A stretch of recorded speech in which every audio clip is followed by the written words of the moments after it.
Awesome Smith. All right, yeehaw, motherfucker! Welcome to another episode of High Noon. I got my trusted sidekick, my co-host, motherfucking Nicholas Ceppaglia. Nicholas Ceppaglia. Motherfucking Nicholas Ceppaglia. and first-time guest, Yoshi Obayashi. I knew that was coming. Well, I tested it out, but to be fair, that's the noise I make for every guest. It is every Really, guest. it's just extra funny.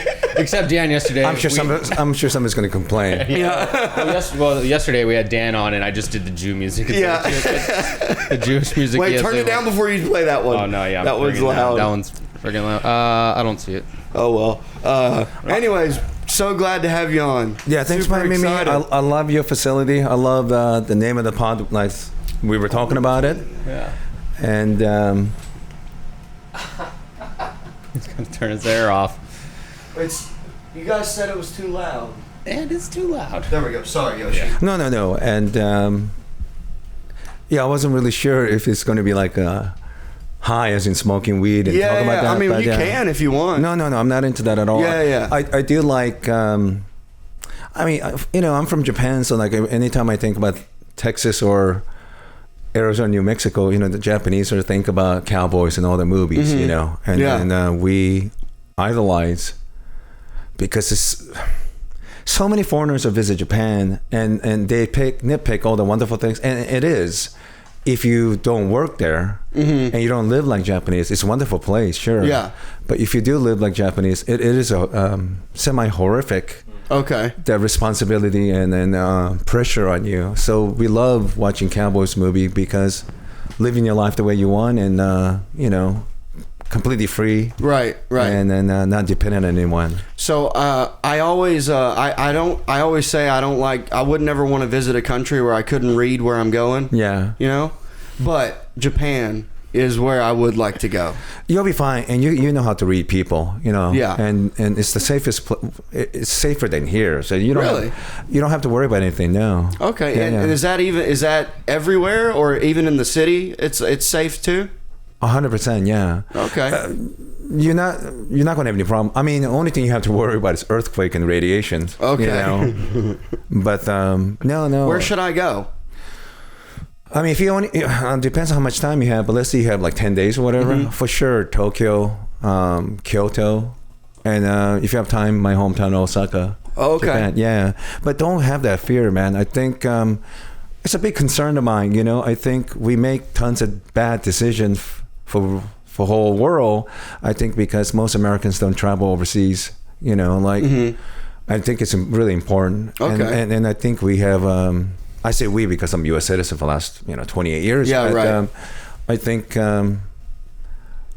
I have bigger faith in Americans traveling overseas than what our governments are doing here and overseas. So someone like you and both of you'll be good. I know you guys will behave and good ambassador for you. Yeah, right. Are drugs legal there? Like, is like weed okay? General rule is you do not want to bring any drug stuff in Asia at all. Okay. It's a serious Can mistake. you get weed there? Sure. I don't think you should. Okay. Yeah. Gotcha. I'll just like smuggle. Can you smuggle it in? Is it death penalty like it is in Thailand? China too. It's I don't want to go to China. It's a really So, with such conviction, I don't want to go to China. Is there stand up in Japan? so they have what we call stand up. Yes, But do they have a scene? It's mostly expats and more westernized Japanese that speak English are doing stand up. But they have a thing called manzai, which is like Japanese word for comedy. But it's usually two people. You have one straight guy and an idiot. And it's been around for a long, long time. So more like an improv type thing. It's Slapstick? It can be, but I'm from Osaka, Japan, and literally within 2.5 miles where I was born and raised, there's a place called Yoshimoto, which is one of the biggest entertainment management, and they have a bunch of stand-ups there. But they usually do show with two people on stage. Okay. That's usually the traditional way of doing it.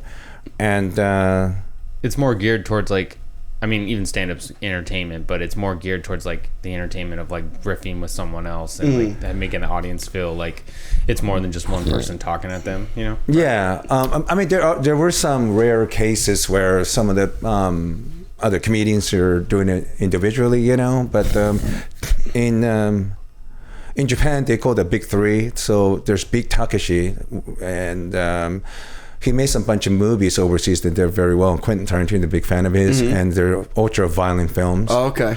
And there's a guy named Sama, and there's another guy named Tamori. So those three comedians. Sama guy.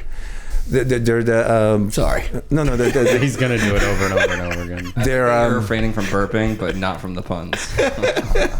They're considered like the big three, like, you know, Chrysler, GM, and Ford. Okay, gotcha. But there's a bunch of other young ones underneath that. But yeah, I mean, there's a little bit of stand-up thing going on because I mean, obviously podcasting and Netflix and things like that. Well, I got a question for you. Yeah. How do you say I farted in Japanese? I guess you could say onara o shita.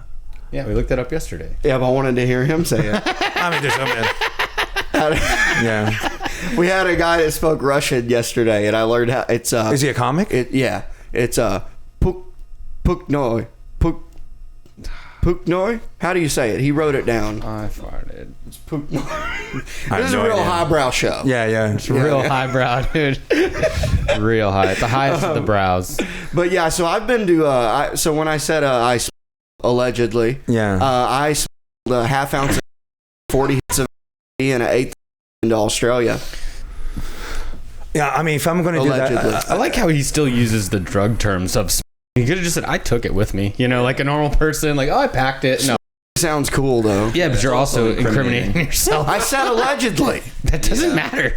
If I'm going to, I'd rather smoke to Commonwealth nations or European. You know? not to Japan. No. Yeah. I think Paul McCartney got banned from Japan because he brought marijuana years ago. Paul McCartney? Yeah.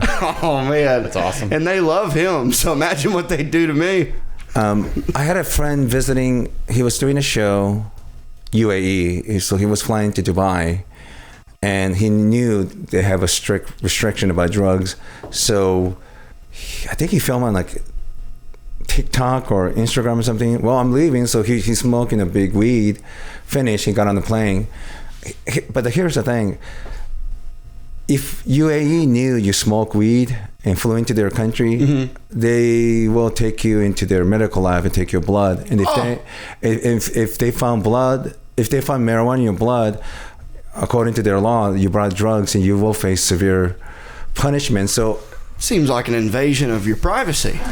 Yes, but you're also in another country too. And no, if you're gonna do that, just don't announce shit like that. Yeah. Gotcha. If I go to Japan, I am not bringing weed. Yeah, tell Japan just not. I'm to sure watch this you could find it over there. Yeah, you know. But I would just smoke a cigarette and squat. Yeah. Oh, that shit's funny. How long are you in town for? Did you hear that, Yoshi? Yes. Right. September 29th, but I think I might be gone for a couple of days and I might be returning. You gonna move here? No, I don't know about that, but I think I mean, you already told me before the show you're going to ask me about medical testing. Yeah. So I did. Oh yeah. Yeah, because I heard you were going and doing like medical testing, especially during like COVID and stuff. Right. When yeah. So you were going. That's right. There is a place in San Antonio, and I'm screening. That's like medical term for auditioning for them. Yeah. And they're gonna go check my body, make sure I qualify for the study. So I'll find out Friday. So I have to. Now, do you do this? Is this also part of? Is this fun and curiosity and money, or is it like you just like doing it? I don't like doing it, and I do have a curiosity and interest in it, but it's mainly because of the money. You know? Okay. Yeah. It's big money. You don't have to give figures. No, some studies Sometimes? for sure. Well, yeah. we can bleep it. No, I don't care about that. This one. It's going to drag from October 4th through January 5th. And you have to be there. You have to stay, and you can't leave. This particular study, I think 8 days. Okay. Then after that, you have a bunch of follow-ups. So like every 3 weeks. I see. So they have to check. But 8 days and like 8-9 follow-ups, and I think it's about 10 grand or something like that. Oh, okay. Could you hook me up? Could I sign up for it? Yeah, you need to be. I'm a peak athleticism fucking specimen. It's all depends on your blood. If you have marijuana in it, then no. Or if you smoke I'm not gonna not smoke weed. So yeah. You want to do that for Sober October? Yeah, I do Sober October, but I still smoke weed and do ketamine. You know, weirdly, you'll be better off doing cocaine, because if you did cocaine, it'll be out of your system within 48. Yeah, quick. But coke sucks now. I don't even want to do it. But marijuana stay with you for, I don't know, a long time. Especially if you got fat. Yeah. Not that I have a lot of fat. I don't know, you just shook a lot. Yeah. Shook something there. Just jiggled out of that shirt, dude. I mean, you know, I've had a few people mistake me for Julian Edelman, so. Wow, how bad is their eyesight? I think it's this physique. Man. I've seen Edelman. You really are from Boston. Yeah. Hey, told you, dude. No, I did. And funny fact, this is a true story. I was at a music festival outside of Boston a couple years ago, and a guy stopped me and goes, "Dude, are you Julian Edelman?" And I go, "I don't know who's that." And my wife goes, "It's a football player." So you don't follow? I don't like sports. Oh, wow. Interesting. Yeah, I grew up racing motocross. Okay. So I follow motocross, and I watch all the X Games every year. Still keep up with my YouTube is all Nitro Circus and freestyle motocross. Do you like NASCAR or Formula One? No, you don't. Okay. No, Formula One's way cooler than NASCAR for sure. Okay. I've been to a NASCAR. I went to New Hampshire, the Speedway. I've been to that. Yeah, it was badass. Yeah. Saw a crash. It was cool. It was pretty neat. 12 people died. It was and great. you can bring your own. You can bring a cooler with your own beer. That was the best part. Oh, that's interesting. Yeah, that's the only thing I've ever been at where they go, "Hey, you can bring a cooler," besides a concert or something, you know. Huh.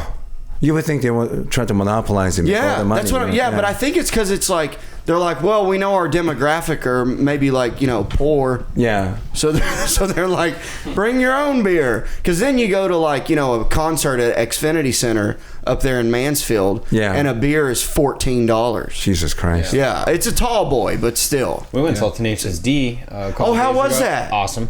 Dude, was it fucking? It was epic. They were great. They killed it. It was so much fun. They had this guy Dave Hill come out and open for him. It was I hilarious. don't know who that is. Yeah. Oh, is he a comedy guy? He was hilarious, and he played guitar. And it was cool. It was definitely a comedic guitar session. Did Jack Black have the full beard? the All beard? that is great. But yeah, the fucking drinks. Did they play Wonder Boy? Yes, the drinks there were fucking incredible. Like, I mean, not incredible, but the pricing on it was outrageous. Yeah. This is some kind of music festival? Or No, Jack Black and Kyle Glass. Okay. Their band Tenacious D. They were in town a couple days. I took my girlfriend for her birthday and went with a couple friends. Oh, great. Went sat on the lawn and smoked a couple joints and drank a couple beers and had a corn dog and watched and just, it was so I met him at the fun. Tonight Show, and he was such a... You met Jack Black? Yeah, he was a cool guy. He took picture with everyone. That's a cool He's story. exactly the guy. Oh, no shit. Dickhead. See what I have to deal with here? Did he perform too? Yeah, he would do a personalized position for every, like, he was unbelievably professional. Oh, I'm sure. Yeah. That's so cool. Yeah. He went to, in addition to being envious of having an incredible career, but he went to a really great school called Crossroad in Santa Monica. That's where all the rich and privileged kids go, and it's one of the most creative, interesting school in Southern California. A lot of interesting actors and actresses and performers went there. Jonah Hill went there, and all this. I think Jonah Hill went there. And is it an acting school? No, but it has like Juilliard. It's a liberal arts school. It's got great performance art section and journalism and then film and all this production. And one of the players for Golden State Warriors used to go to school there as well. Oh, yeah, cool. It's one of those like incredible awesome. school, And is it for high school or college? I think it goes from kindergarten to all the way to high school or something. Oh, no shit. Oh, I thought you were talking about a college. No. This is so you got to pay to go there, though, right? Yeah. How does a 5-year-old pay for that? Yeah, right.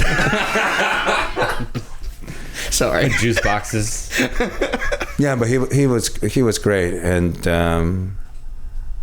his mom is another amazing. I think she worked for NASA or some shit like that. Oh, okay. Yeah, it's just no surprise. When you see somebody that hardworking, talented, comes from very most likely talented, hardworking people as well. Know. I just rewatched Tenacious D, the movie.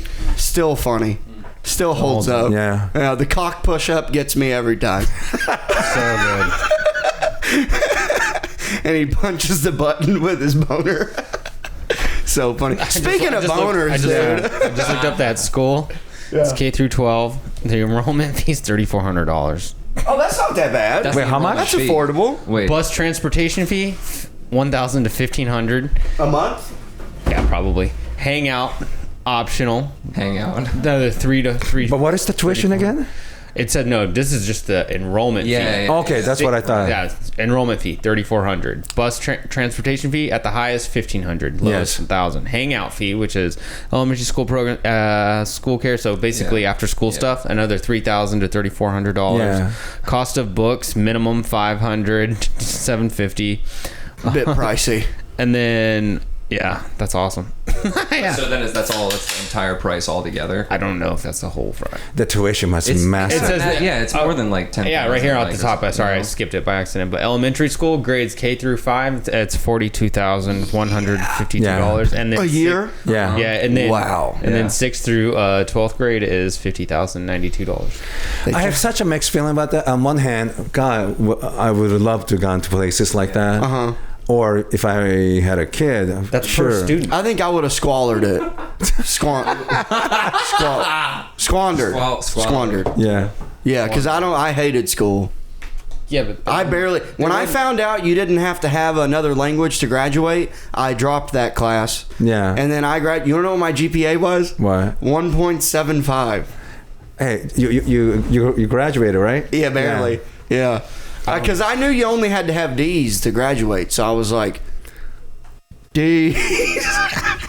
I was too busy playing drums and being cool and racing dirt bikes. Yeah. School stunk.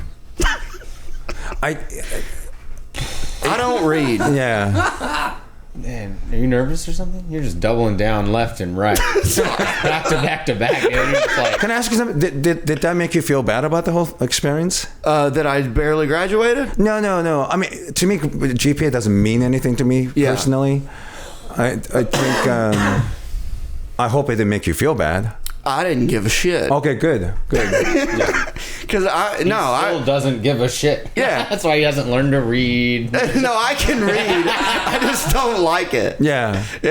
But no, I can play the shit out of those drums. Yeah. I love comedy. Yes. I love podcasting. Who needs to read? That's true. I hardly read, but I do read a little. I would listen.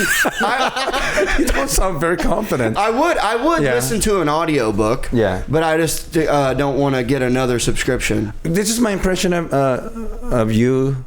To me, I think you're very curious. I do think you're smart. I have to say, I travel so much, and I think that our school system, the way it works. Why? What's going on? It seems like you're like gonna be like, but the school fucked you. I have a deep suspicion the way they. It's almost like a manufacturing kind of. Yeah. Then. And I went to school in Arkansas too. Yeah. Which is like, so my friend, I have one of my best friends, Nat Rogachevsky. Is one of the first people. So he's the reason I moved to Boston. Okay. In 2013, I met him at a music festival in Arkansas. Yeah. That I was going to every year. Okay. I went. That was my third time being there, and we just happened to camp next to each other. Okay. We really hit it off. One morning, he came stumbling into the campsite. We smoked opium together. It was great, and.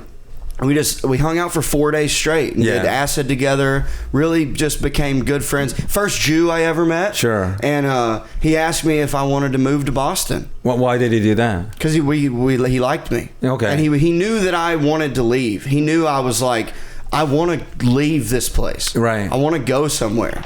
And he's like, well, dude, you could come to Boston. I got another bedroom.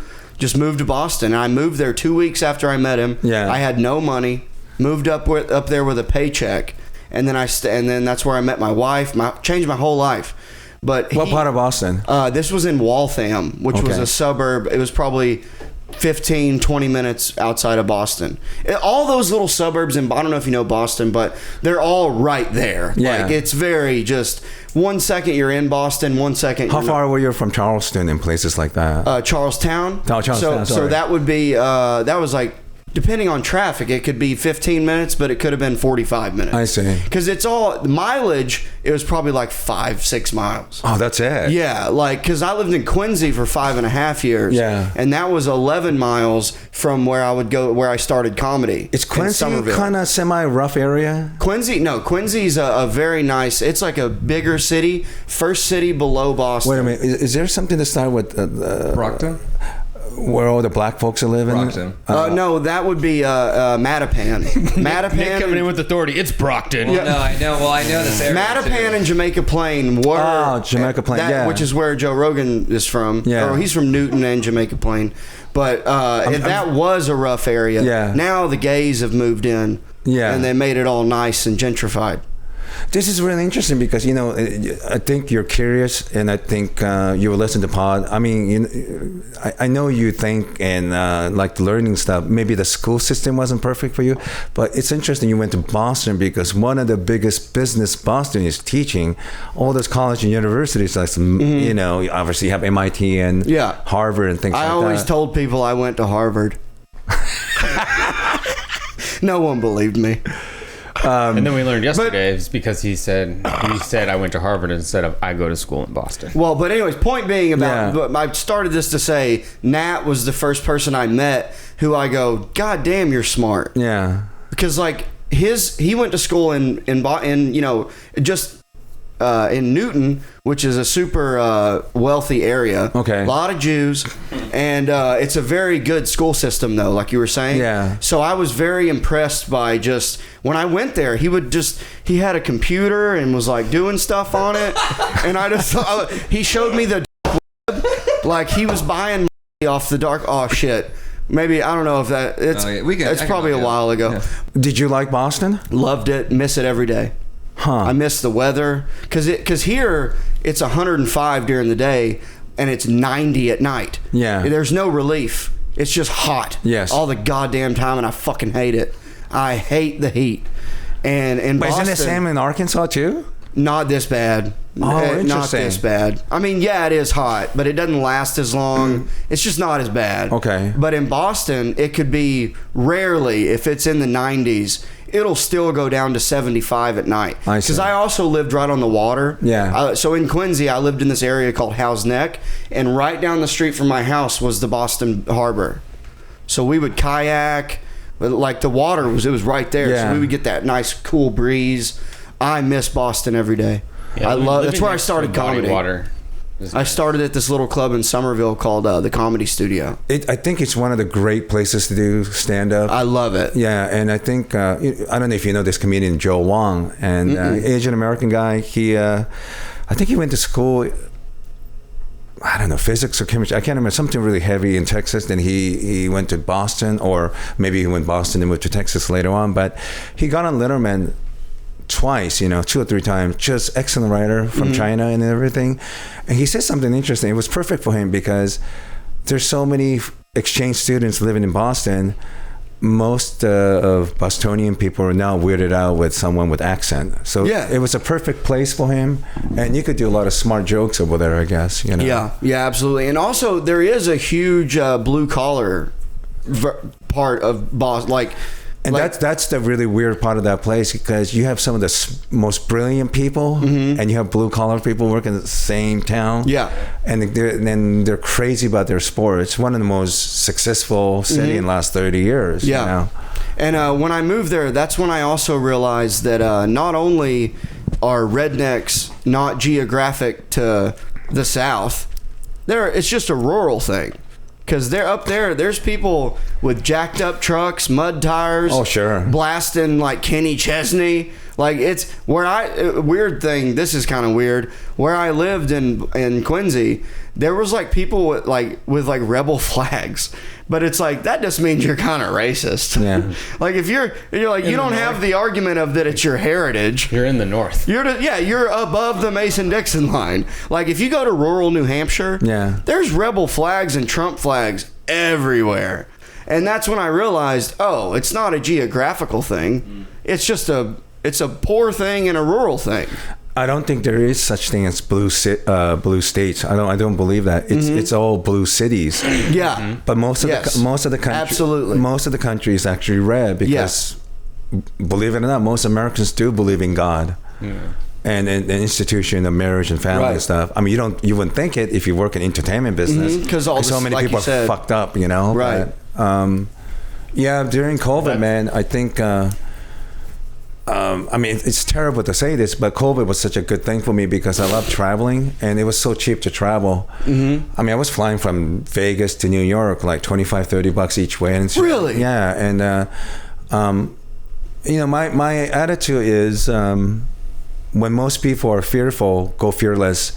I think when it's a good time to do something bold when everybody's fearful, you know. I know a lot of the kids that I knew in West Coast, they moved to New York at the height of COVID, you know, because it was cheaper. That is, I mean, yeah. When you should always go against the grain, you know. Mm-hmm. And I think if you're stand-up, you are dealing with some form of dealing with fear, right? I mean, I don't really have that issue with that anymore. It's more like anxious trying to get on stage or whatever. But for most people, giving public speech, it's the weird, crazy, right? Yeah, well, it's their biggest fear or something. Yeah. So I've been on stage since I was 5. Yeah. Because I loved acting. Yeah. Yeah, and then I was in drama all through high school. Like I was obsessed with being on stage. I used to put plays on for my family. Yeah. And I would play all the characters in the play. What's some of the memorable plays did you do in high school? Oh, or musicals? Nothing. I don't remember any of them at all. Mm-hmm. Yeah, I don't think we did any like. It was all stuff that like the teacher wrote. Really? So you didn't do like Death of Salesman or? No, I did a lot of church plays. We did. What's the one with like the little crippled kid that wants more turkey? So you can read then. I know. I was gonna say, yeah. Like you can read. I know I can read. I can read a play. Would you like to read a play? I can. No, I don't want to. Don't. That's still reading. I don't. Yeah, but you get to play. You have to act it out. Are you making that up? What turkey and what? You know, like, please, sir, may I have another? Oh, that's Oliver. Oh, Christmas Carol. Yeah, no, Oliver. Jesus Christ.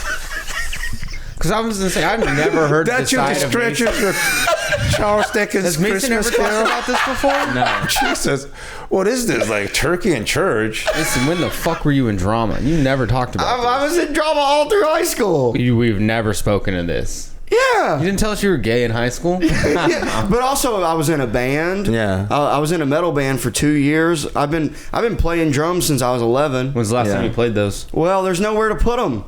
You did move them recently, so you could have set them up. If I set them up, then it's like, now I gotta break them back down. So answer the Here's question, the thing, when's the last time have you played them? I haven't played them since I moved here. But that being said, I have played drums because I played at Vulcan when Trace Align would leave their drum. Shout out Jack. When he would leave his drums up, I'd play with Yonder. Me and Yonder. Have you met Yonder? Oh, keep hearing that name. Big guy with the long hair. Beard, I think so. One of the most amazing, one of the most talented dude. He's like a fucking live jukebox. Yeah. It's the coolest fucking. You can name any song. Well, he says any song before like 2010. Yeah.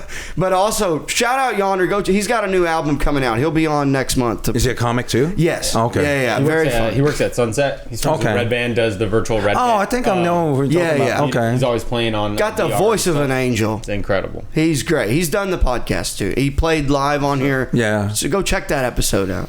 But anyways, yeah, I was obsessed with acting when I was a kid, and then in 2017, Nat was like, "Dude, have you ever done stand up?"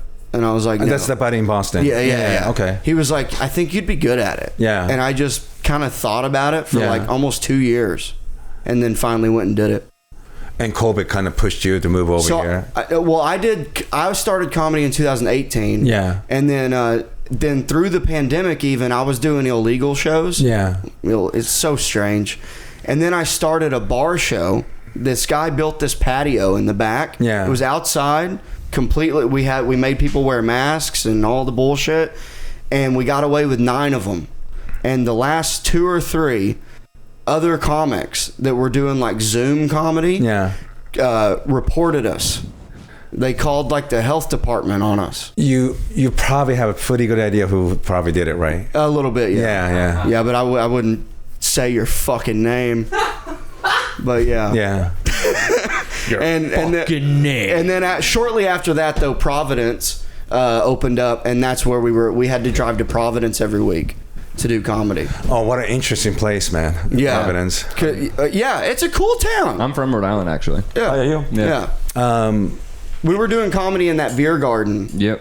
Oh yeah, in the bus plaza. Yeah, right in the middle. Yeah, there was people were ODing in the corner, and we're up there like, ha ha ha. There's also a little playground for the kids too. Yeah, that's so good. So people are playing pickleball next door. It was insane. Yeah. What a weird time. Yeah. So strange. Yeah, every time I think about Providence, I think about Brown University, where they have a pretty easy acceptance rate for foreign students with money, evidently. But number one is H.P. Lovecraft. He was born and raised there. Yep. And I think Stephen King famously said the greatest horror writer is H.P. Lovecraft. He's from Providence, Rhode Island. Okay. And he said that there are many different kinds of fear, but the fear of unknown is the greatest fear of all. And that kind of explained during COVID too, because I think, when I was doing this medical, when the COVID thing started, they stopped doing medical testing. About 6 months into it, they finally started doing it again. Mm-hmm. It was very strange, man, because they were paying us extra money to stay extra 2 or 3 days before they put drugs, because they want to make sure we're negative. Mm-hmm. But once we pass that 3 days and go into facility for that 10 or 2 weeks or whatever, all the nurses and doctors were asking us, how's it going out of clinics? Like, they were asking us because they don't know what's going on. Yeah, no one knew what the fuck was going on. Yeah. So that tells me that I think even the government pretend like they knew what they were doing. No one knew. They never knew what's going on. I never gave a fuck. Yeah. When it happened, you know what I did? Same here. You know what I liked? When it first kicked in and they did the stay-at-home mandate, I led a petition basically at my welding job. Because I worked with all people from Brazil. Yeah. So they didn't speak the best of English. Yeah. Hardest workers I've ever met. Yeah. I mean, they were great guys. And they were all like, hey, I heard that you're like saying we shouldn't be here. And I was like, yeah, dude, my wife's a nurse. We shouldn't be working. Yeah. Because I just didn't want to work. Yeah. Like, So I was like, yeah, dude, we shouldn't be here. So I was the first one. I go, stay at home mandate. Guess I won't be here for a while. And the other workers, the other guys I worked with were like, well, you mean you're just not going to come in? And I was like, dude, look at I was like, Google it. There's a stay-at-home mandate. And the manager, the owner and the fucking manager pulled me into an office. Yeah. And they said, hey, we need you to stop telling these guys that they don't have to work. Stop talking about it. Yeah. And I was like, no. Why? We shouldn't be here. It's on the fucking news. What are you talking about? He goes, no, we're what's it called? Essential. Yeah. And I was like, well, my wife's a nurse and she said I shouldn't be here. I'm leaving and I'm going to tell all these guys they should leave. Wait, if you leave, what was the situation? They weren't allowed to do fuck all about it. Yeah. I left and I didn't work for 2 months. I made more money off of unemployment. They still had to pay you or unemployment? Unemployment I got. Yeah. Okay. And but they only closed down for about 2 weeks. Yeah. And then I stayed home for 2 months. Yeah. The whole time they were calling me, could you come in? And I was like, nope, there's a mandate. Not going in. So 2 months after you finally went back. And then I went back and we all had to wear masks. Yeah. Like while I'm welding alone, I'm having to wear a fucking mask. And I got this fucking beard. Dude, it sucked. It sucked. I mean, We had a family business, and it was like auto glass replacement. So in Fresno, and all the dealerships and all the car stuff is all still open because it's essential. So we had to just stay open, but it sucked. All my friends were like, "Well, I ain't working. I'm making this much money." I was like, "I ain't getting shit right now." Yeah. Like, yeah, I mean, dude, it was crazy. I was bringing in like $957 or something a week. Just from doing the thing. Yeah. You had to put a little effort, but they were giving it to you. And then I got a big check. I got the big Trump check. Yeah. I forget how much that was. That was like over $1,000. Sure. Yeah. And I think I went on a bender for a couple of weeks on that one. But I got COVID in March of 2021, and because we had a UFC party I was friends with my neighbor across the street. Yeah. We had a UFC party, and that Monday I woke up, I thought I was hungover, and I felt like shit, and I couldn't smell my coffee. So I went to the thing, got tested, had COVID. So quarantined for 2 weeks. 7 days in, my boss called me and goes, "Could you come back?" And I go, "Dude, I still got COVID." He goes, "I don't care." But yeah, my wife was bringing me, she dropped me off. I drank 3 handles of Tito's vodka. She would drop me off handles every few days. Carrie the enabler, Jesus. Yeah, well, Christ. she knew I needed it. My blood pressure at one point was 120 something over 180 something. Or Jesus Christ. Yeah, I had to You're go. sick and you're drinking like. Yeah, I had to call a doctor. No shit. But I'm a specimen, I'm good. Yeah. I think I'm gonna live forever. One of the things I did want to ask you is, what are like some of the weirdest side effects you've gotten from any of these tests? I didn't really have a whole lot, but I don't mind talking about it. But I talked about it so many times on other pod, but the worst one was, so usually these studies are several different ways. One, you're locked up for like, I don't know, 25 days, for example. Then once you're done, you're done. Oh, there's others where you do only like 5 days or something. You have a bunch of follow-ups. So you get out 5 days later. Every 6 days, you have to come back and they examine you, make sure everything's all right. So I did one study where there's a bunch of follow-ups. And they keep asking any AE, which stands for adverse effect. And nobody said anything. It's like, fuck, I guess it's only happening to me. So I said, well, my shit turned green. And that's from grape popsicles. It's like so green, like Incredible Hulk. Well, as soon as I said it, about 90% of the room said it. And I think the reason why they were so reluctant to say it, they don't want to get kicked out of study and not receive the money. So sometimes, even though they might be in pain, they don't say shit because they want to get the money. But it's your health or whatnot. So yeah, as soon as I said, everybody said, and we didn't get kicked out or anything. But they really want to know, because the whole idea of doing these medical testing for healthy people, they want to take out all kinds of problems. And once they do that, they could give it to people with actual illness, Well, I don't get how they'd know if it was working if you're already healthy. They'll give it to a healthy person to see if there's any other additional problems. Oh, like if you grow a second tail or something. Or your second tail? Oh wait, you guys don't have tails? Or maybe you're allergic to it or whatnot. So they want to eliminate all the minor problems before they give it to a person with real problems. Gotcha. It's already risky as it is to give to somebody with illness. They don't want to give an additional problem on top of it. So, yeah, so for example, they wouldn't want me to be more alcoholic-y. Yeah. So exactly. That's what I've been told. So I'd like to shift into something that I really wanted to talk about. Hold on. I got two things left that I want to get into because we're talking too good right now. So you're so dumb. Quit licking your balls on the couch. Sorry, man. So, Billy.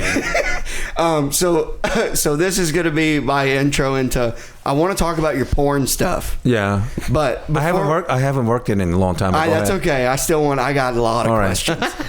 But I don't know if I have an answer, but go ahead. But I wanted to tell you specifically about this thing that I thought of. Okay. So So I was at a bachelor party. Okay. And we had these. We were in the hotel room. Okay. And we ordered these strippers to come. Right. Okay. So they're fucking each other with this double-sided dildo. Okay. And the dildo flopped out of the one girl's vagina. Yeah. And a bloody loogie flew out of it. Yeah. And just like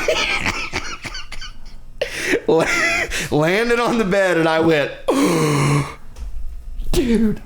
And then the girl got weird and embarrassed. Yeah. Now, when you were watching a lot of this porn stuff, sure, because you're doing production, right? Sometimes, but mostly post-production. But okay. Yeah. Did you ever see any gross stuff like bodily fluids, like that you were like, oh, that's not good, because there was too many dicks in there or something? Answer's yes, but so my Janice exclaimer, by the way. So my friend Brandon Iron, he used to do. Is that a guy? Is that a porn guy? Yeah, he's from Canada. He got a big hog. Yeah, he's got a big dick. So he Brandon Hammer. Is that what you said? Iron. Oh, Iron. Brandon Iron. So Big Iron. You're fucking so gay, dude. This is like 2000. I don't know, 5, 6, 7 or something like that. And they're still making pretty decent money back then. So he did VHSs. DVD was getting kind of prominent back then too. So it was, I don't even remember the girl, but he did a scene with a girl. But afterwards, there's like, I don't know, 15 to 30 blow bangs. So there's guys. What's a blow bang? So like girl would just give blowjob to a bunch of guys standing in line. In a row. Yeah. To completion? I mean, seems like it would take a while. If they want to get paid, they have to pop on the girl. But if they don't, it's like they're like porn open micers, right? Yeah. So headliner goes first. Brandon do a scene because only one-liners, and then so he fucks her. Then once he's done with her, she walk into this room. There's like, I don't know, 25, 30 guys or whatever, right? Jesus. And what a trooper. And I mean, it's. I think she get maybe $1,200, $1,500, whatever. But on top of it, he'll probably put another, I don't know, $1,000 or $50,000. I don't know, maybe it's $25,000, $3,000 kind of thing, whatever. Wow, right? Yeah, that's good money. I'd suck a dick for $25,000. So he said 100. 2,500? That's what he. Oh, I wouldn't do that.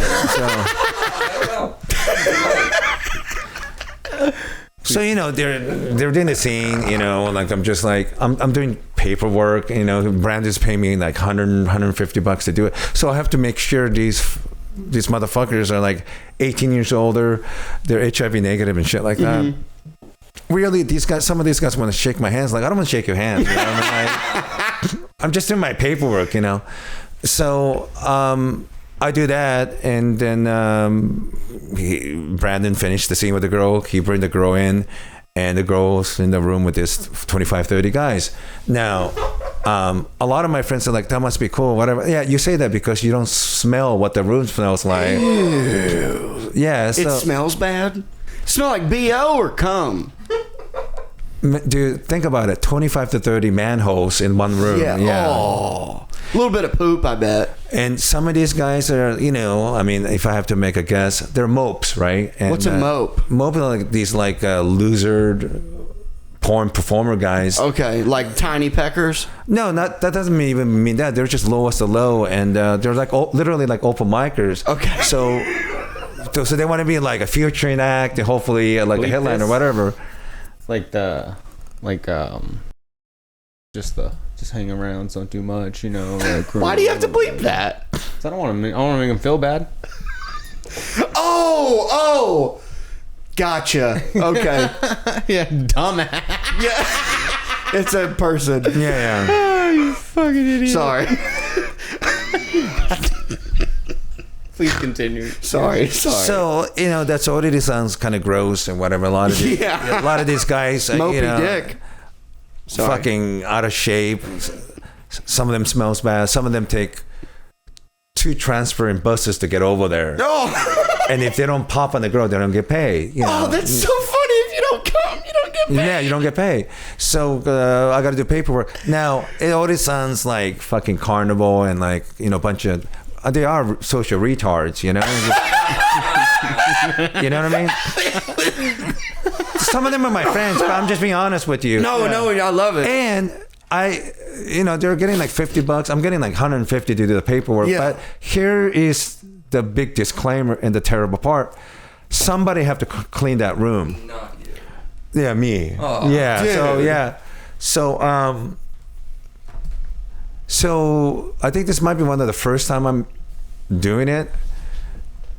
So, they pop on the girl, everybody's leaving, and then, the brand, they have to sign the check, then pay them, and I just have to clean up the mess. Oh, God, dude.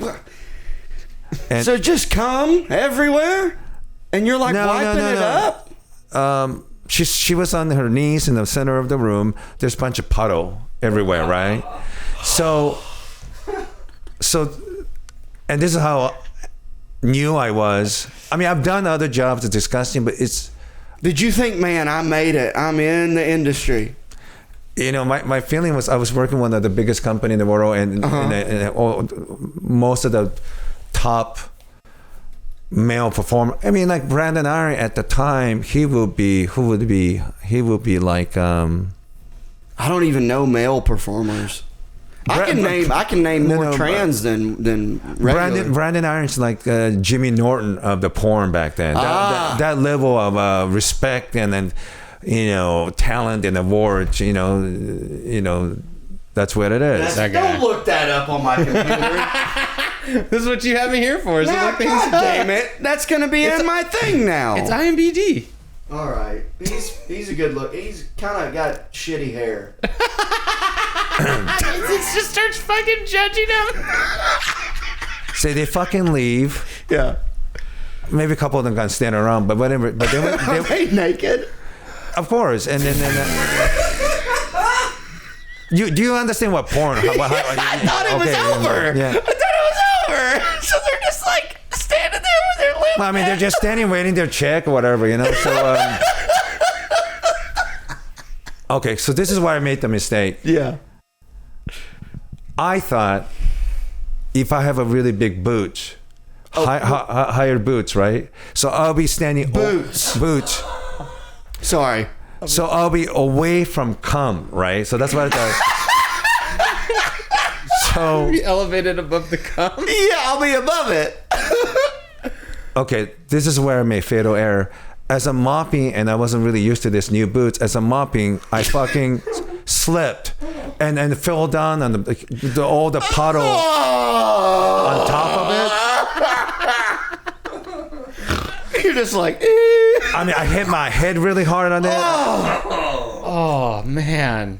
And Brandon's like, then he just covered his mouth. He didn't know what to do. He feel bad. But here's the thing. This is where, even though I work in porn business, I'm always going to be comedy first. So comedy. Yeah. So you know what I did? I did the snow angel thing on the ground with a cum puddle on there. Oh, you just doubled down. Yeah, because you got to make a commitment. I get it. Yeah. Commitment. So somebody go. So when I say snow angel, and one of the audience member in Edinburgh told me, no, it's cum angel. So yeah, that's one of the more gross one. I think, that's your nickname in the industry now. Hey, look, it's cum angel. I've seen accident when they're doing anal, there's shit flying out. Really? Yeah. So just like in Zach and Miri Make a Porno, when they do the poop scene, that's real. That can happen. I mean, you're supposed to do enema night before and clean up, but sometimes these guys go really, really deep in there, and like sometimes and then of course my friend Steve Holmes, one of the greatest male performer, Look up Steve Holmes. Steve Holmes is almost like Colin Quinn of the porn. He's really? He's funny. He's funny and fucking could perform. I don't think you understand this. But I remember one time he did a scene with another guy and a girl, and I forgot the other guy. He came and he was supposed to hit the girl in the face, and he missed and hit Steve in the face. What did Steve do? Okay, first of two things. One, when you ejaculate hit the wrong person, I call that friendly fire.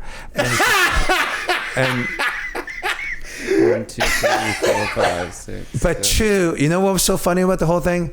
Steve, look, porn acting is really terrible. Yeah. But Steve acted like he really hated it. No, I could tell he really loved it. He loved the cum on his face? Yeah. Oh, secret gay. No, they just, some people are so freaky that they're willing to do whatever. I mean, Steve is a guy, when I saw first time, he's fucking in front of like 1,000 people and shit. He could go get hard anytime, anywhere. Oh, that's incredible. And he's like pushing 60 years old. No no Viagra, nothing, man. That's a talent. He There you go. This is Steve Holmes? Yeah. He's German. not good looking at all. Wow. That's his friend. Wait, is that going to be a penis? No. Oh, he's got beautiful eyes.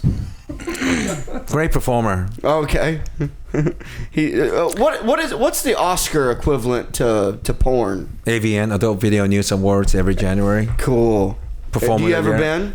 Yeah, of course. Yeah, I think it'd be fun to go and like just interview how did people. you- I'd love to see Mason interview porn stars. In fact, Matt Rife was the host this year. Oh, okay. He killed lives it. here. He killed it, and Matt Rife moved here? Yeah. Well, he's never here, but yeah, he lives here. Oh, I didn't know that. He's got a crazy tour. He's just never here. No. I thought he just been living in LA this whole time. No, he lives here now. I see. Good for him. Yeah. I only met him He's once. very nice. I Extremely watched cool. him film his special at Vulcan. Yeah, he I know he did a movie with Russell Peters, and I was doing a show with Russell, and he did 1 or 2 shows, and like I didn't know who he was. This is like 2 years ago or something. I couldn't be a nicer guy. So Wonderful. nice. Wonderful He's guy. very nice. Yeah. Eric Griffin directed it. Yeah. And I know Eric for a long time. Yeah, he's also so nice. Yeah. But he sold out 4 shows. Yeah. I think he almost sold huge. like 600,000-700,000 tickets or something within 48 hours. It's why, dude. Yeah. It's crazy. Yeah. But he did 4 shows at Vulcan for his special. Yeah. It was one of the coolest things I've ever seen. Was that for Netflix or YouTube? No, he just did it. He did it himself and Yeah. he put it on YouTube. So fucking cool. Yeah. But how did you? How old were you when you started doing the porn stuff, and how did you get that job? Were you in LA, by the way? Sorry? No. This is I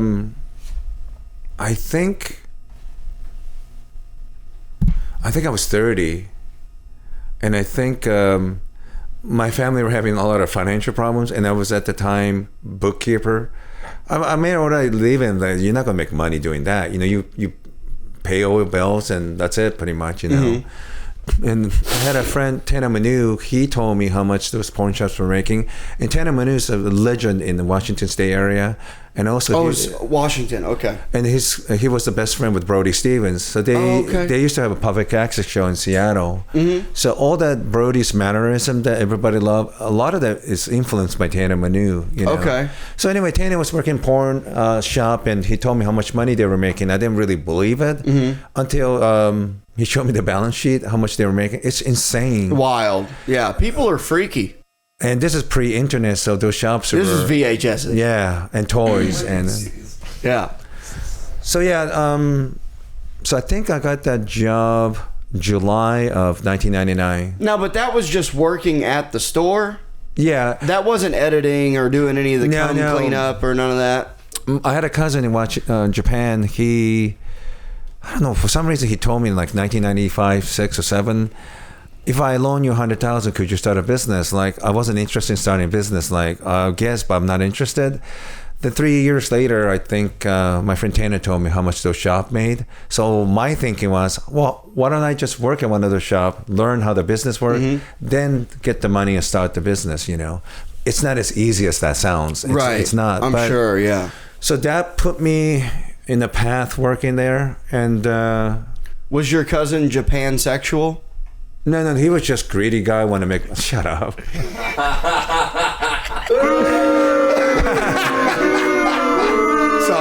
Sorry. Yeah, so that's how I got in. And did I know within 4 years I'll move to LA and work for one of the biggest companies? No, this is all kind of accident. Really. Okay, and were you doing comedy at the same time too? Yeah, I mean, here's the thing. You know, like when I look at you guys, even someone younger, you guys are so much professional and smart about the business, but if you do comedy back in late 90s in Washington State, no one's thinking about moving. There was no promotion of yourself. I mean, sure. who thinks like that? Move to LA? Nobody was thinking like that. We just did it for fun in Washington. That's it. Were you in Seattle? No, I was in like Tacoma, Bremerton, Lakewood, and Olympia. My ex-wife's brother he's in the Navy in Bridgerton. Oh yeah. And so we went and visited. I love Seattle. Yeah. Beautiful city. It's beautiful. Yeah. I don't think it's a good comedy scene right now. Yeah. But, I didn't do any comedy when I was there, but yeah, so I think within a couple of years it was pretty clear only way you could start one of those porn shop is get a zoning rights from the city. They're not going to give you that, so you have to buy a pre-existing one, and those people are not selling that. So I thought this is like a moot point, like it doesn't make any sense, you know. So gotcha. I was trying to get out of the business, and my uncle said, why don't you move to New York City? They have a nail salon, you could do the bookkeeping. So like, okay. So they finally signed a contract to lease a place in Lower Manhattan, September 9th, 2001. They called me September 10th, 2001 and said, I have a job. And September 11th, I don't have a fucking job. So, oh man, terrorism brought me back to porn. So That's so good. I couldn't move to New York because, you know, I can't move with those high rent. And I was going to move in with my uncle and aunt, but I couldn't do that. So, and I didn't want to stay in Washington. So I decided like I'll move down to LA, and then rest of it's history. I just went to porn convention 2003, and Evil Angel, the company I ended up working for. Evil Angel, that's the tranny company. Yeah. I know that one. My friend Joey. Janice exclaimer again. My friend Joey Segura was the first mainstream pornographer to make transgender porn mainstream in 1997. King. Yeah. Queen. No. But Maybe. Oh, that's great. Yeah, Let's do. If you don't, can we do one more segment? Can we do one more thing I want to ask you? Sure. Let's do jail tells.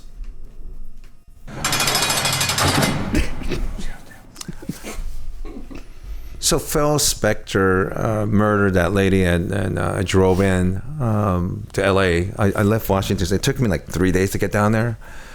Took a bunch of break in between. So within a week or so, I started working for Evil Angel. So I started working right away, and then that August 4th, 2003, I got an email from my cousin, and they sent me email, and it just had 2 words. It just said, Papa dead. So that's how they notified my dad passed away. And then we don't know if it was, well, anyway, he died, and then within I think 3 weeks, my cousin passed away as well. So I wasn't in the right frame of mind, you know. And then as I'm flying up to Washington State, I think like he killed himself like first week of September or whatever of 2003. So I'm flying up. Of course, my dad passed away recently, and my cousin, so I wasn't thinking right. Mm-hmm. So I went to LAX, and unfortunately for me, I took the wrong bag, and I didn't really check because I was so late. Like another person's? No, my bag. It's just I forgot that I had a collapsible baton at the bottom of it. Okay. Because I got attacked at the porn shop I was working. Okay. I got 25, 30 stitches at one shoplifter. Fuck, yeah. Dude. So I had a collapsible baton. He was trying to steal porn? Yeah. And then I happen all the time. They're a bunch of drug addicts. They steal something, 6 toys, and go to a gay neighborhood and sell them for cash. Oh, okay. So there was a lot of that. Anyway, you could buy a collapsible baton without a license in Washington State. Evidently, you're supposed to have a license in California. And 2, you can't take those at the airport. So they arrested me and took me to jail for 5 days. And I got arrested. To be fair, I got arrested on September 11, 2003. So that's just a rough time all around. Yeah, they thought I was like a terrorist or something like that, which I'm not. But So so I'm already dealing with my cousin's suicide and my dad's suicide. So I wasn't really thinking right. And then next thing you know, I'm in the jail, and it was kind of rough because if you go LA jail, you have the obviously black group, white and Latino. Yeah, I'm sure it's very segregated. But I'm just with I don't mean to be insulting, but I'm just telling you exactly how it was. I was with the Samoan guy and a tranny in a corner. Yeah. It's just three of us versus all white, all black, and Latinos. Right. This was a 90s tranny, too, I bet. You could tell it was a dude. Yeah, of course. Like a transgender prostitute or whatever. Yeah. So, anyway, I was kind of preparing myself. I saw Oz, expecting something bad's going to happen. What a wild show that was. Changed the whole TV business. Yeah. I mean, without that, you wouldn't have Soprano. Without Soprano, people you wouldn't don't have talk about Oz. Yeah. Never seen it. It's a good show. It's a pioneer, Yeah. really. And then only reason why none of the people harassed me because I had a t-shirt from my work. I think I had a Buttman t-shirt or something like that. Like, I mean, you don't want to be in jail with a t-shirt that said Buttman or whatever. No, not at all. Oops, sorry. But this young, I think he was a relatively young black dude, hey, where did you get that t-shirt? And asked me, I work there. Then all of a sudden, whatever the racial hatred they may have, all of some porn mix, like a friendship, right? Because when I went to the biggest porn convention in the world, I think it was at the time Berlin. Okay. So you saw traditionally people who hated each other kind of. It's hard to be angry when you see tits and asses. Yeah. It's kind of hard to be angry. Right. So other people with an erection. Yeah, people love sex. So you see a black guy with white guys getting along. You have Jews and Muslims getting along. Yeah. And you have Japanese or the old Asian people that don't like us. But it's one of the few exceptions, the brotherhood of perversity, right? There's porn girls walking around. It's hard to be angry, to be honest, right, with their asses and tits sticking out. Mm-hmm.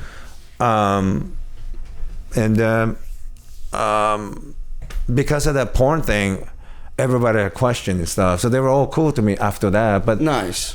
If it wasn't for that, there's not a whole lot of us in prison compared to other races. I don't know how I would have dealt with it, but because of the porn thing, and even when they ask me a lot of tough questions, I mean, I know that stuff, so I know inside out. They ask me this ex-ABC porn star, I know that person's real name and most likely their address, right? Because I do all the paperwork and shit. So that kind of helped me a lot, But I ended up going for 5 days, mm-hmm. and they're trying to prosecute me and put in prison for 8 months or a year. It was honest mistake. All for just having that baton. So I fought it, of course, and I ended up going to court 3 or 4 times. And eventually, Bawanton. Sorry. I went in. It's like, what did you do?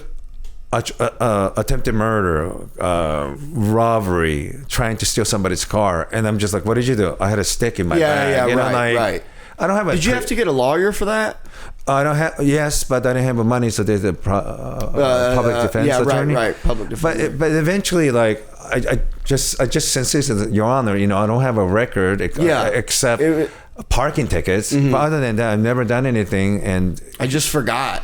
Well, here's the circumstance. My dad and my cousin died within 2 weeks, suicide, and mm-hmm. I was upset and have collapsed of a baton because I've been assaulted at the Taboo video store when I was working there. So, as long as you stay calm and apologize, right, and ask for forgiveness, they're pretty reasonable, I thought, even though the criminals fucking let him go. He's not a criminal or whatever. Yeah, right. So they just give me probation for a year, and I had to pay $200 or something. Mm-hmm. So that's done with. But that's it. Yeah. Now, should I have been in jail for some other things I never got caught for? Yeah, that's true too. Yeah. It's only illegal if you get caught, right? Well, that's pretty cool that you were able to just explain the situation and they actually accepted that. Yeah, that's pretty cool. Well, Mason, maybe you can try that when you go back to that one place that you're not allowed. Oh yeah, I was just trying to have fun. That's all court is. But no, so in Arkansas, we finally had a judge that finally got fired. he was my judge when I was younger, and he was been a dick since the fucking 70s and 80s. Yeah. And he was very racist and would tell people, if you don't speak English, don't come to my court. Yeah. Like, and he's been a judge for like 40, 50 years or some shit, and he finally just got fired. Judge Probably Bourne. retired. Judge Bourne. I think we could say it. Fuck you, dude. But that's a fucking. I think that's we could probably. You want to end it there? Yeah, we could do plugs. No, let's do plugs. Where can people find you, Yoshi? No, but do you prefer not to talk much on the show, or just listen and talk? And he's the driving force on this. I just just make fun of. I mean, do you still have a few more minutes? Yeah. I just thought maybe you might want to. No. No, if you want to keep going, I don't mind. Let's do it. I don't know if anybody find this interesting, because I actually do have one segment myself. Yeah, we always do it at the end. Yeah. No, go ahead. But just I mean, I don't want to pull a terrorism on you, take a hostage of your show. But no. We have nothing but time. But I want to know what's it like growing up in Fresno for you? I mean, it wasn't bad. I'm just a product of divorced parents, like before I could remember. So I just had two families. Yeah. My dad and my stepmom, and my stepdad and my mom, like my whole life, and it was nice to just got everything I needed. But you're Italian American, right? Yeah. So how did you guys end up in Fresno? Because it's mainly like Latino, right, these days, and white, and some blacks, I guess. It's Latino, white. I mean, it's very diverse. It's got like our last census said that it was like maybe like over 200 different kind of ethnicities living in the general county. Wow. Yeah. What's the population in Fresno? It's like almost, I don't know, maybe 1 million now. Oh, it's a big city. Okay. Wow, it is pretty big. It's a lot bigger than I thought it was. Yeah, I didn't think that. It's close. I think it's close to that, like including like all the farmland and stuff, because we're just the Central Valley, direct center of California, like exactly 3 hours north of LA and 3 hours south of San Francisco and Sacramento, and people don't realize, just like Ukraine is the breadbasket, Central Valley in California is just incredible fucking food making machine. We produce like a third of the world with produce. Yes, it's incredible. Like I grew up around like my mom and stepdad got us out into like the country, little rural areas. Yeah. And then like my dad always lived in Fresno and he had the business. So I always kind of worked there. Like, but I just went to school and graduated, and I kind of just dicked off and sold drugs and partied and throughout my 20s, and then went back to school. So you went Fresno State? I went to Fresno State. He figured out how to go for free. I just waited till I was 26, and then I took advantage of all the FAFSA. I didn't have to pay for anything. Take advantage of what? FAFSA. What's that? Like this financial aid. Like and it's not Perkins, but this is something else. It's FAFSA. What's FAFSA stand for? So they pay for everything. Well, yeah. I mean, I got financial aid. So I would get like an allotment of money for tuition and books and all that. And then I downloaded all my books on my iPad. That's the move. Yeah. Yeah. Just for free off. So you're the resourceful guy. He's for this smart. Part. Yeah. Mm-hmm. Yeah. And what did you study? Philosophy.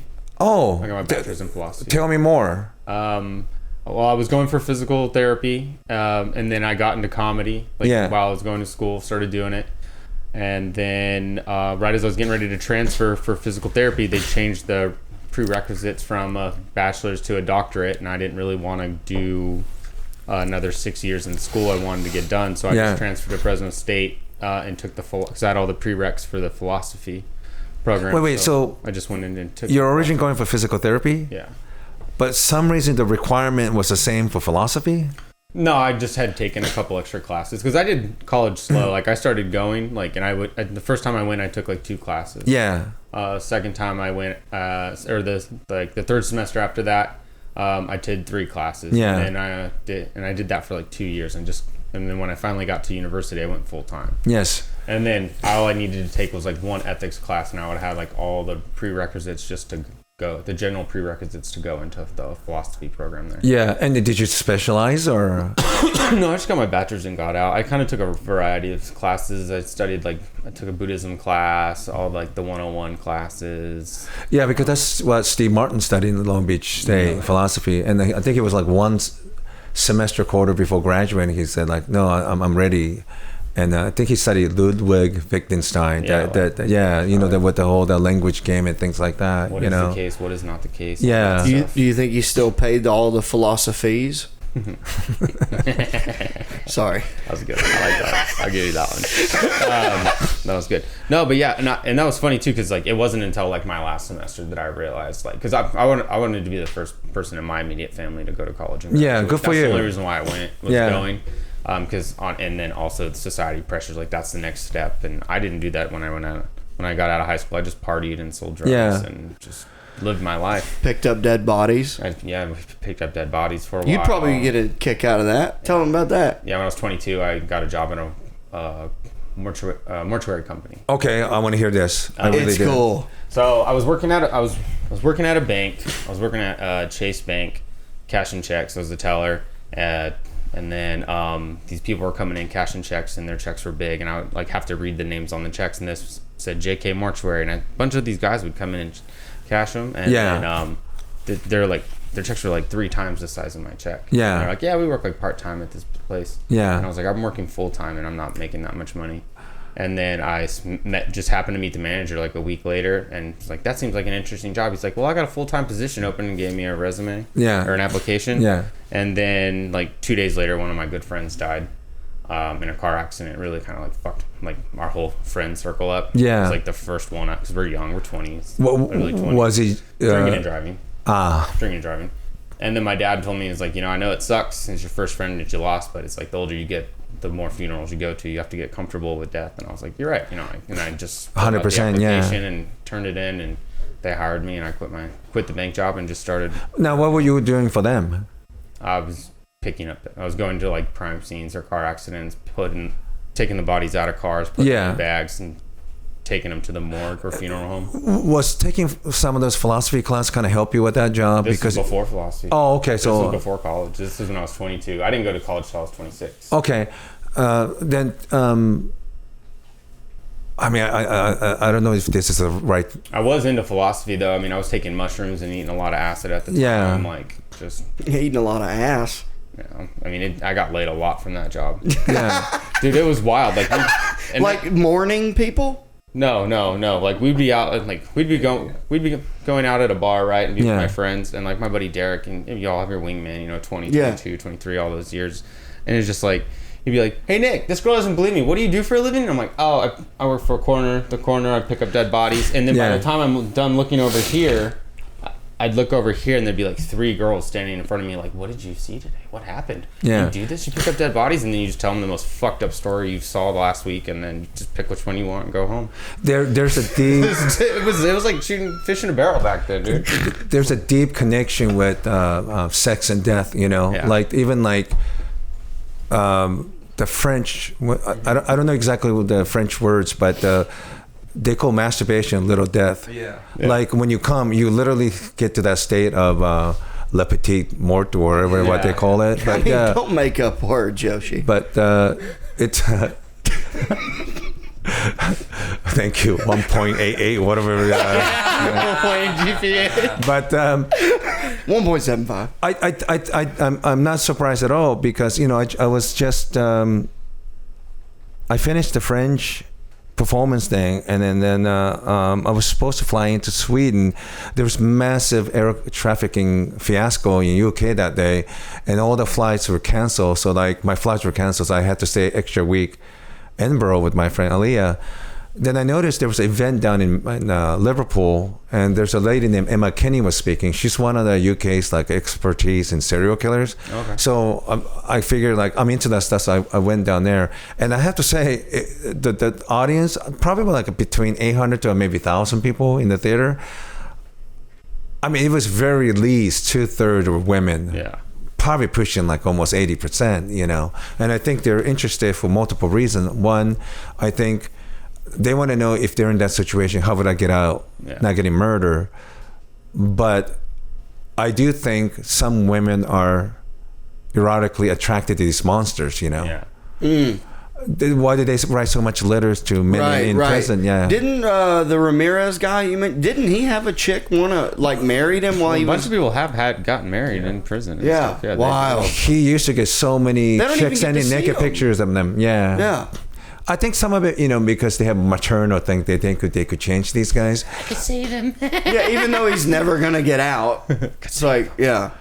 or they're just erotically attracted to those monsters, you know. And I could see that. And Americans have such a really weird attitude about a funeral because they just want to sanitized version of death. I think you probably noticed that, right? Yeah. We have to put a right makeup and shit like that, you know. Like the way that, like, to make them look good. Because I mean, don't get me wrong, like they never look the same. Well, and that's the thing too. It's like I understand where people want to be like, I want to see them one more time. Yeah. I get that. And I understand that, like, you don't want to see them. You don't want that how they were when they died to be the last image you have of them. Yeah. Because I know that when my stepdad died, like, years later, like, and I'd already quit this job and stuff like that. I went back and, like, because he was living alone, some family drama was going on, so he wasn't in the best place. And so I went in and, like, made sure that, and I like went in there and I wrapped him up and made sure they did it right and stuff. And, like, but it was like, like, thinking back on it, it's like, damn, that is like the last fucking visual. I didn't like seeing. I saw both my grandfathers in coffins. Yeah. I didn't like either. I didn't like it. Yeah, I'm not a big fan. I'd rather not see it. I want to have my nice memory. I mean, I still think of that more than that, but at that no, I got you. I didn't know. When I got the email saying that Papa did, I flew back to Japan and see what happened to my dad.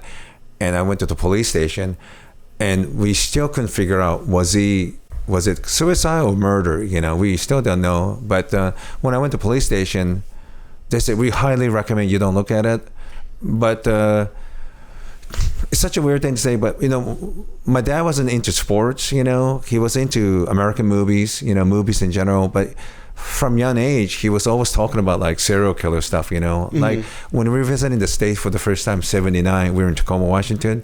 My dad said, this is what he said, Ted Bundy-san no uchi ni iku. Like he said, we're going to Mr. Ted Bundy's home because his mother lives in Tacoma, Washington, you know. So we did that. And I remember because you're going to have many intimate relationships throughout your life, but there's very few things more intimate than death, you know. And when my dad died, it's kind of strange because all those years my dad would show me books of autopsy, and here I am, I'm looking at my dad's, the final pictures and stuff, you know. And I want to see that. And he was so decomposed. I got in trouble because when Rogan talked to me about it,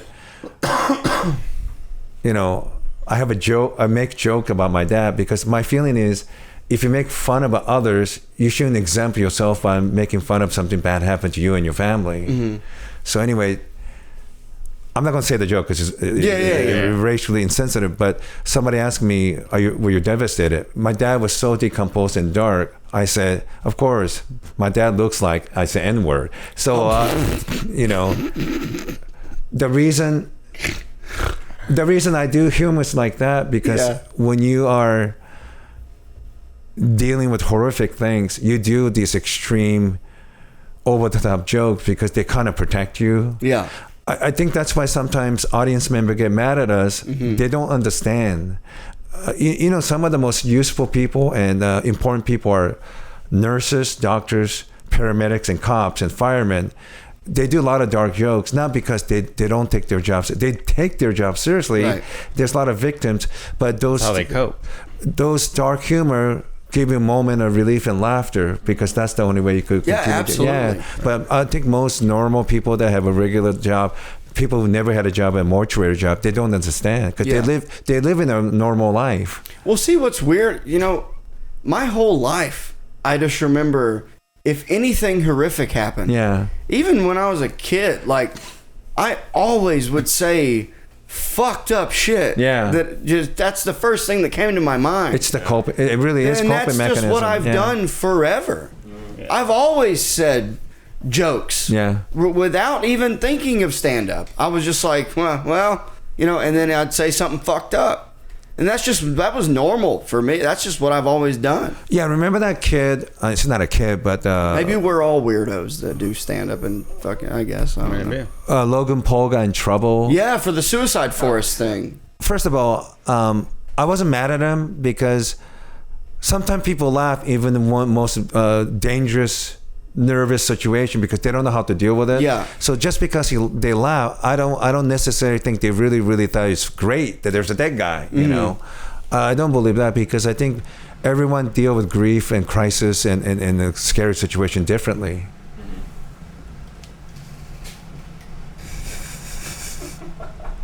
Is that you, Dad? No, See? But by the way, that's in Japan, right? yeah, that's the Blue Forest or something. I can't remember the name of it. But it's famous for people go there and commit suicide. You know. Yeah, it's so strange. And they always hang themselves, or do they will they bring a gun? There's Is it different? You can't get guns there. You can't get guns in Japan? You could probably get rifle if you live in the mountains and you're a hunter or something. But only way you could get guns are illegally, most likely from North Korea. Is Japan a small population? Pretty small, for a country? It's dwindling. Really? They're not reproducing. I recently heard about this. They don't want to have kids and stuff?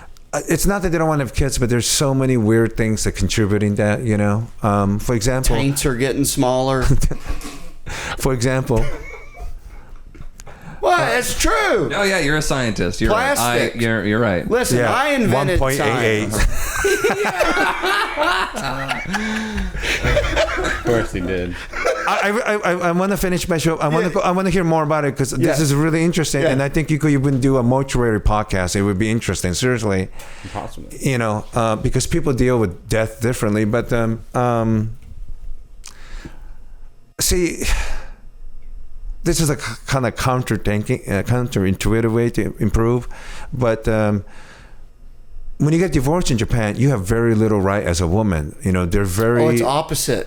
Very little child support, if nothing, and then husbands are not really involved. So let me ask you, if you're like smart Japanese young woman, why would you get married knowing that if marriage doesn't work, you're responsible for this child, and he's no longer be helping you? Well, that's a sad way to look at love and marriage. So my feeling is, if you want women to get married and have kids, you make divorces easier to get the divorce, and you give tons and tons of power to women, like at least alimony and child support. Yeah.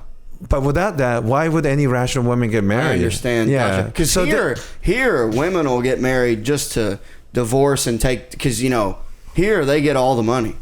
Yeah, it's too extreme here and too extreme in Japan. Gotcha. There should be a middle ground. Yeah, middle ground where it's reasonable for both mother and father, and hopefully for the kid, you know. Yeah, my ex and I, when we divorced, we didn't even have joint accounts. She never even changed her name. Yeah. You jerk. Do you have a kid? Do you have a kid? No, okay. But she did keep my dog and my cat, which annoyed me. But it's okay. I still love you. Can we finish by just telling me more about your mortuary? This is really fascinating. It's weird because it's like it's not something I think about a lot anymore. Yeah, but it's like if you have questions, like any specific questions, I can answer. Because I've seen anything short of like a shark attack. I mean, I've pretty much seen it. I've gone to murder scenes. I mean, it was like. Because it was this mortuary company. Yeah. And it was just this husband and wife that owned it, and they had like 5 or 6 or maybe 8 Suburbans with no back seats. It just had blacked out tinted windows, 22-inch chrome rims, and then gurneys in there. Yeah. And then, but they had contracts with like funeral homes throughout California, and then the Fresno PD.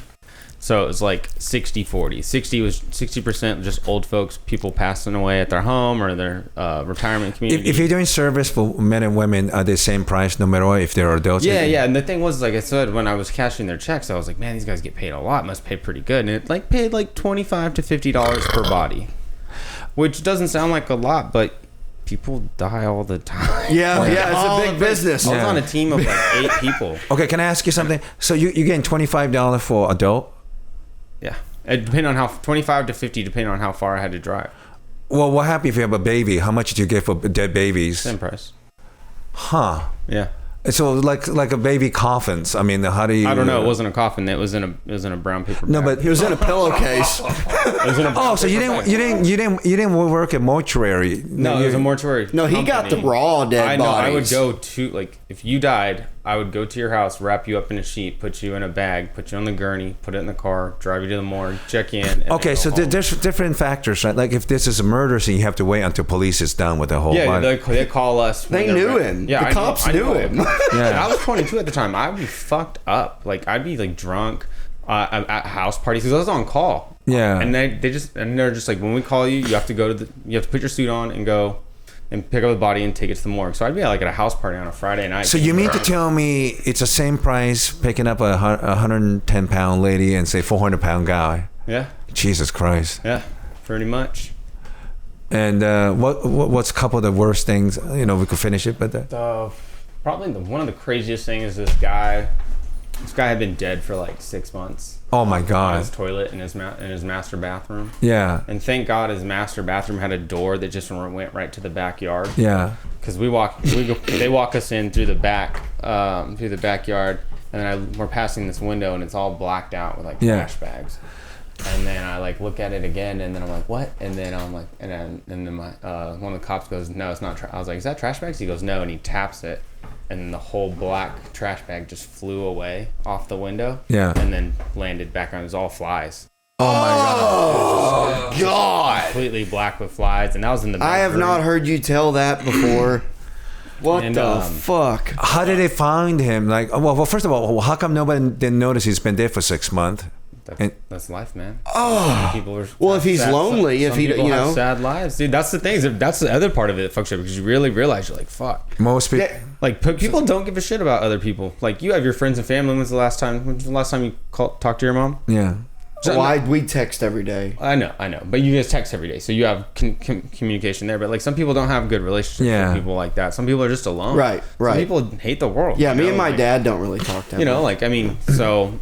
He died. No one knew about it, and then the smell, I guess, got really bad. Then one of the neighbors called. Like, we have interesting enough, I think it's the same smell at the gangbang thing that I used to go. Oh! Yeah. Oh no, it's so bad because like you walk in when someone's death is like cum. Yeah. When you walk into a room where someone's been decomposing that long, like the entire room is just filled with decomposing air. So you walk in and we had masks on. Yeah. I had Vicks. I put Vicks, just straight Vicks right up my nose. And I walked in and I could taste it on my tongue. I can taste the decomposition. One of the funny things that they used to do for a lot of those NBC cop procedural show, this is like a typical 70s and 80s cop shows. Whenever they're murdered, what they usually do is they burn those coffee beans on the stove because they say that smell will absorb like whatever the horrible smell inside, Wow. But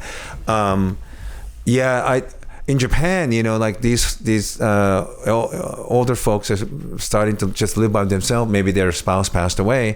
One of the things they do, I shouldn't be laughing at, but if they live in an apartment, they make like a partner in neighbors. Like every day at 6 p.m. they try to wave at each other, and one day one of them doesn't show up, then you pretty much could guess that motherfucker's dead. Damn. Or if you don't have that.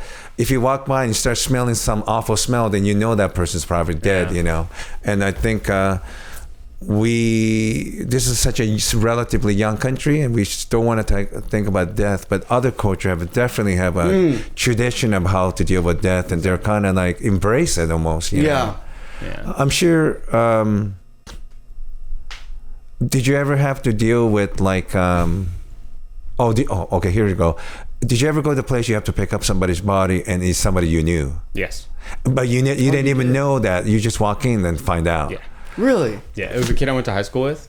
Okay, tell me about him and what was the circumstance? Well, how did you feel? His name was Alex. He's a pretty funny kid. A lot of energy. We all kind of hung out in the same group because we had a really small school in a rural area, so everyone just knew everybody. Around 10th grade, we really didn't start hanging out because one day we raided the snack bar and stole all the snacks because they were trying to punish us by not opening the snack bar for some reason, but they didn't lock the window. Yeah.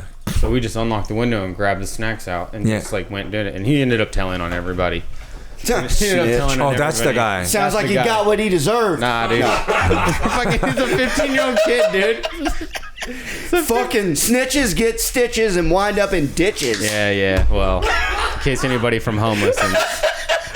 Wouldn't that be funny? You find the body, he had a bunch of candy wrappers all over his body. So, Wait, so like basically, I lost touch with him after that. At that point, and so now at this point, maybe like 6-7 years have passed. So they say like, hey, go X, Y, and Z Avenue House. Okay, so you went. This is what happened. It's like this. He died. He passed away in a car accident, drinking and driving. Yeah. Hit a pole. Oh no. Yeah, hit a pole like on the side. Just pole went right into the side door. Yeah. So what they'll do is they'll call me and be like, hey, I got a job for you. We'll send you the information. Yeah. Like, okay, cool. So then you get a text and it says where the pickup is, and they'll say like if like it's at a place where they know the person's name, or they like someone's there calling it in, like this is John Miller, my dad. You know, they'll say John Miller, da da da da da, this address, blah blah, cops on route, or someone there, da da da. Yeah. But when they don't know, it says John Doe. And so that's all it says. So I got a lot of John Does, because a lot of times that, like, if the cops will show up and it's just dead on scene, they won't go through the parkets and all that stuff until it gets taken back. So I pull up. It's this car I've never seen before, and then there's a sheet on the road, and then I go and I'm like, yeah, do we have a name? They're like, no, John Doe kind of thing. He's got a wallet in there, and that was part of my job, was getting the wallet out, and checking the ID, like, and showing the cops. That way there couldn't be any. It was something with like the rules for the cops. You would think that they would be the first ones to the rules. Something with the rules of like to keep like checks and balances. Mm-hmm. And then I'm sure they don't want like cops tampering with the evidence and shit like that. You know, for any reason. So so they don't need another OJ on their hands. Yeah. So I come over. They pulled the sheet up, and I go, "Oh, that's Alex." And you knew? Yeah, because it's your friend. I just recognized him. Like, so you knew it right away. I knew it right away. I was like, "Oh, that's Alex," because he wasn't like horribly disfigured. Like his jaw was broken. Yeah, but you blood still coming knew out of him. his ears, and like this whole side of his body was just like jello, because like all the bone structure was crushed. But the cop was like, "What do you mean?" I was like, "I know him," and they're like, "Oh, you do?" And I was like, "They're like, really? Are you okay?" And they're like, "I was like, it's just a kid." Oh, they asked you if you were okay. Yeah, that's they're nice. like, because of course they're like, what if it was like my best friend or something? Yeah. I was like, I actually know him, and I was like, we went to high school together. Wouldn't that be funny? The cop said, "Are you okay?" And before he could answer, he's already punching the guy in the face. He's like, "He's a snitch! He's a snitch!"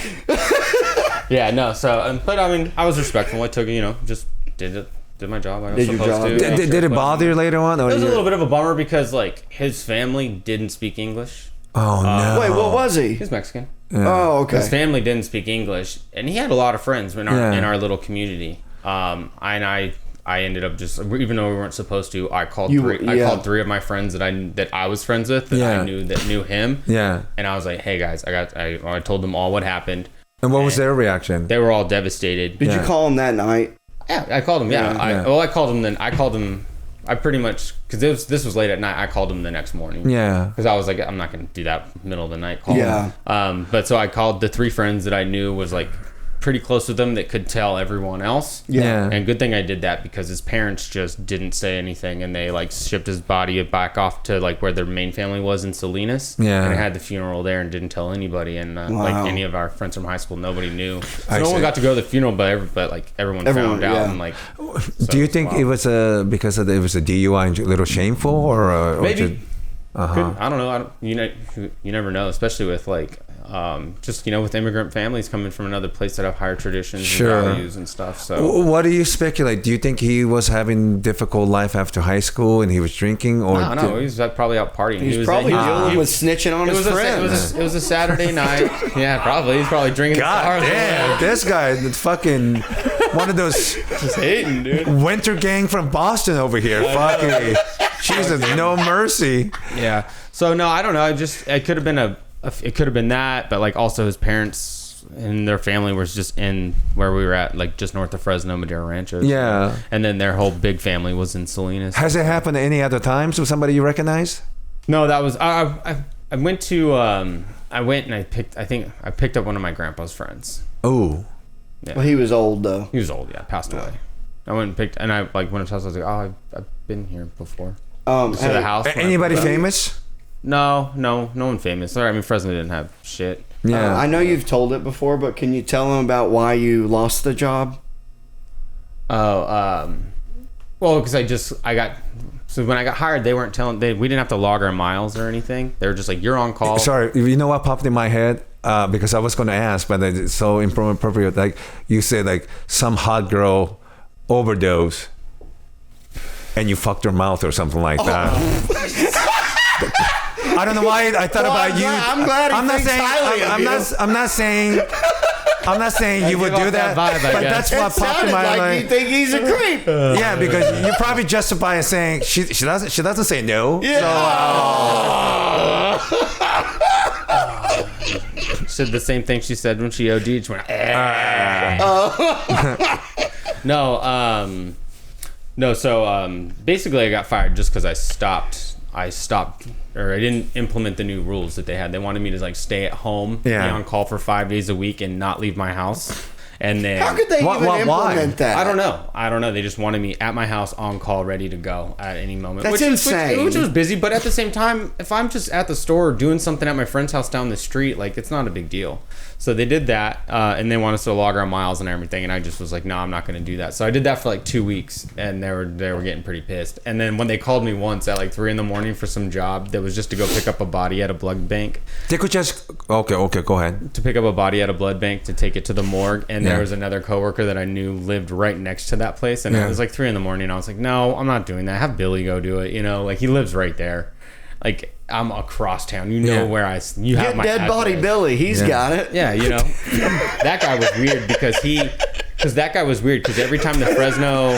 What did you say? Dead body what? Dead body Billy. He was dead body Billy because every time. So I only worked at this one company. Yeah. He worked at like all of them. Yeah. Because he would just quit. He would quit the company that he worked for every time they lost the PD contract. What's that? The Fresno Police Department. Oh, okay, contract. okay. So he would like if this company lost the contract, he'd go and apply at the other one and get hired there. It's just so he could go see all the fucked up shit. That's all. That's why he liked that job. Like, so he could go see all the fucked up shit. And they lose contract because whoever offered the lowest amount of money to pick up people. Yeah, yeah, dude. Everything's a racket. Yeah. America, baby. Yeah, it was all per body. One time I showed up to a car accident. There's 4 people. I was like, $100. Yeah. Cha-ching! Dude, it made me dark, dude. Because there were days where like they hired a couple more people, and there were some times where it was like there was like one or few times where like I didn't get a call for like a day or two for some weird You were reason. like, please, someone die. No, I'd be like, dude. Wait. When we need only a couple like days, do you say like school shooting? Yeah, that'd be at least $300. I'd be like sitting there and I'd be like, fucking, I need groceries, I need money. Because I mean, I was partying, I was selling drugs. Yeah. So I mean, I had money, but I was also very bad with money. You know what I mean? Like just horrible with it. Buying shit I didn't. What is the most number of people you picked up in 24-hour period? That's 16. Wow. What's going on? He knew that so quick. Yeah, it was 16. It was 16 and 24 hours. Are they all related or separate? Separate. Yeah, I hope there weren't one location. It was a school shooting. Yeah. One of them in that day where it was like showed up and there were 4. There were 4. Car accident. In the car accident. Yeah. And then there was like 2 more car accidents that day. Wow. One person and then 2 people, and then just like a couple old people that passed away, and then like I think it was like an overdose. Have you ever been driving past a car accident and then get a call and it ends up being that car accident? No, that never happened. Okay. Never happened. Just because like I wasn't really like He was doing acid and fucking. I was doing acid on my days off. Like, that's too much of a commitment. I mean, but on Friday nights I'd be partying, right? Like at my friends' And you don't have any trauma or nightmares about it at all?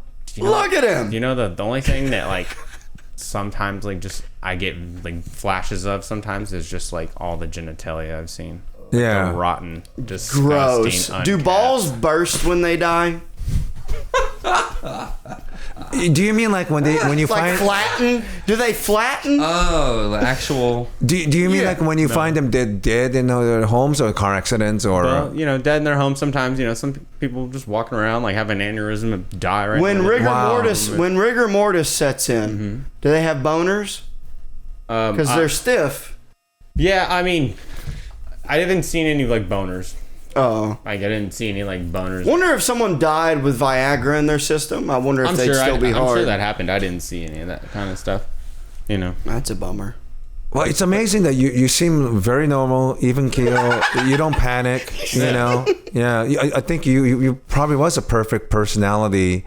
I mean, it definitely shaped like just my dark sense of humor, but it also made me a little like calm down about it. Like don't get anxiety about like we're all gonna die. Like it's just... Did it really give you maybe a little bit of positive outlook in life, maybe we should appreciate life better. Oh, absolutely. You definitely have to appreciate like who you spend time with. Yeah. Like it's just it. Yeah, that's exactly. I mean, that's exactly. I got like I did it for like 6 months, and I'm glad I did it, and I'm glad I don't do it anymore because. You just did 6 months. Mm-hmm. Picked up like 600 to 800 bodies. Wow. And you said that it makes you. You said that you're more okay with dying now, right? Yeah, I'm dying. Like, yeah, bring it on. After doing DMT and drugs and stuff like that, and then doing that shit, right. Like, right. I've talked to the aliens already. Yeah, like let's. This is fun. Like all this is fun, but what's next? We'll see what's happening. Right. We'll Hey, I had this thought the other day. I think you might find this interesting. What if? So you know how people think that there's reincarnation? Yeah. What? One more time. Reincarnation. Yeah. Okay. Right. It's getting better.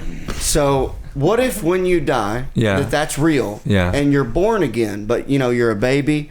You know how you're crying all the time and you can't talk. What if you're crying because you remember your previous life and you're mad that it's happening again? And you're like, I want to talk to you guys, but I don't know how. Can I ask you a couple questions about that? Yeah. What color is that baby? I think it'd be cool to be black. If I came back as a black guy, I'd say the N-word a lot. What's funny? Just because I can. And what's funny is like it'd probably be less than he says it now. That's only when my Uber Eats driver fucks my order up. On that note, sounds like a best way to end the show. That's a good one. That's a really good one. That's a good one. That was a good one. Fuck yeah. I like that. Yeah. Hell yeah, Yoshi. Thanks for coming, man. That shit was tight. That Thanks. was fun. Where can people find you? Do your plugs. I have an Instagram, Yoshi Obayashi, and then the only thing I'm planning to do is next year I'm going to go back to Edinburgh Fringe next August. Oh, cool.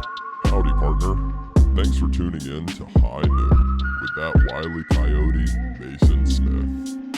Make sure you like, share, and subscribe on all platforms. We'll see you next week on the Dusty Trail for more hijinks and fun.